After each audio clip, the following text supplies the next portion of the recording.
Hi. So to be able to use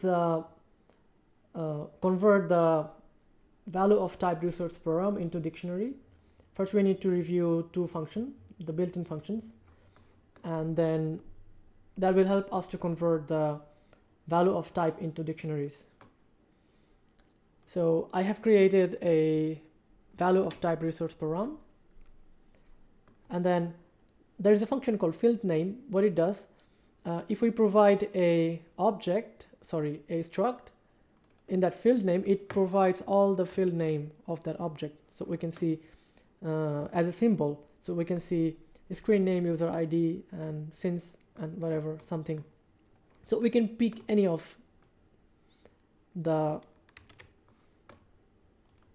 fields, and then if we can create a value of that type, so we can provide the value to another function called getField, and we can provide that field name as a symbol, and then it will return the value of that field. So now we can create a for loop which will loop through all of these field names, and if that field name is not nothing, then it will add it in our dictionary, and if the field name has nothing value, it will skip that.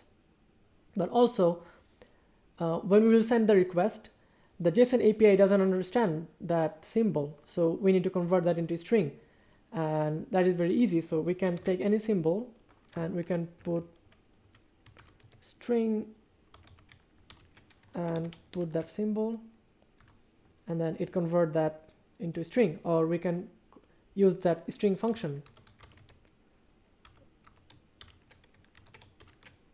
and that will be doing the same. So let's start writing the code.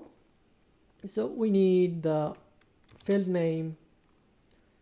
So here for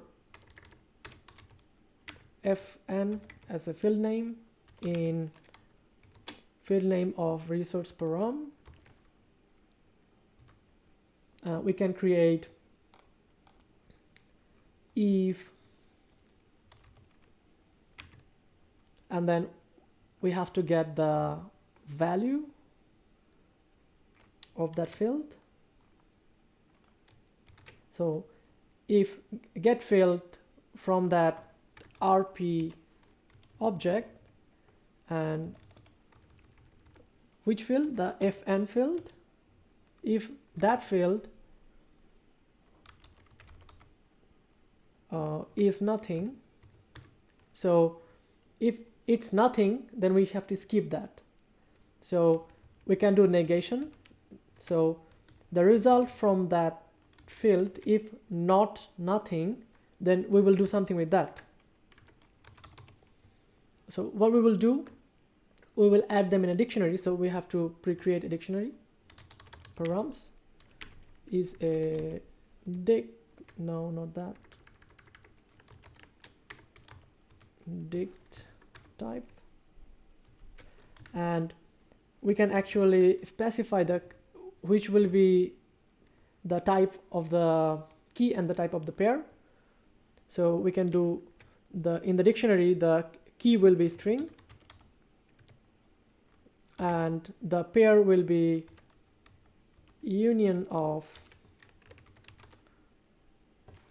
string and integer, because we have sometime integer and sometime string, for example here. And also we want to restrict that anything else, if provided, it's not acceptable. And now we can add params, and we can do string conversion of the field name, and then the value will be that value.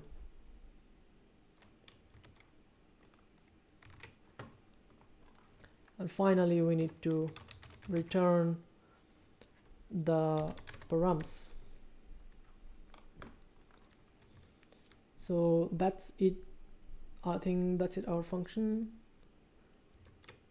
So we have executed the function, and then we can test that on our resource param type, value of that type. So we will do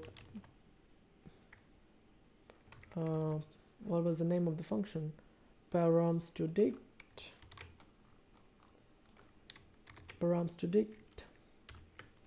and then we can provide the resource param and to see if it does something, but it has some error.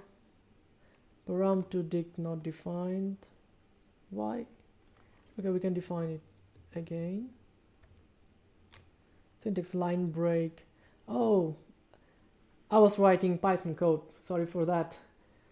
Like, I write Python for a while, so I have that habit when writing Julia, add some Python code. And I can see I did another mistake. When you are uniting two types, it should be curly brace. Now it should work. Requires an end. Where is that? Another problem with for using Python for a while. So there is an end missing, and if we miss something, not really that compiled correctly. And then if we provide used in Boolean context, non-Boolean string.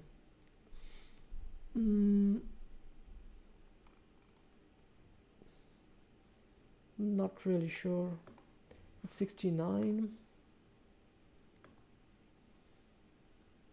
Okay, yeah, we missed another thing, which is applying the function. So output of that function, after it gets the output, we will apply that function, and that is chaining functions. And I will discuss about chaining functions also in the appendix part. So if you're not comfortable with that, you can have a look on the appendix part about the chaining functions. So first it will run that function, and then output of that function will go on that function, and then if it passes, it will go to the next state.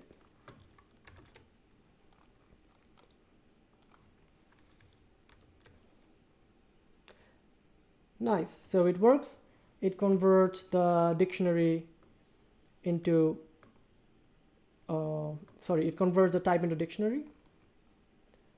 So, and we use that function here. The only thing left now is to make a call using OAuth request resource, and we will do it in the next video.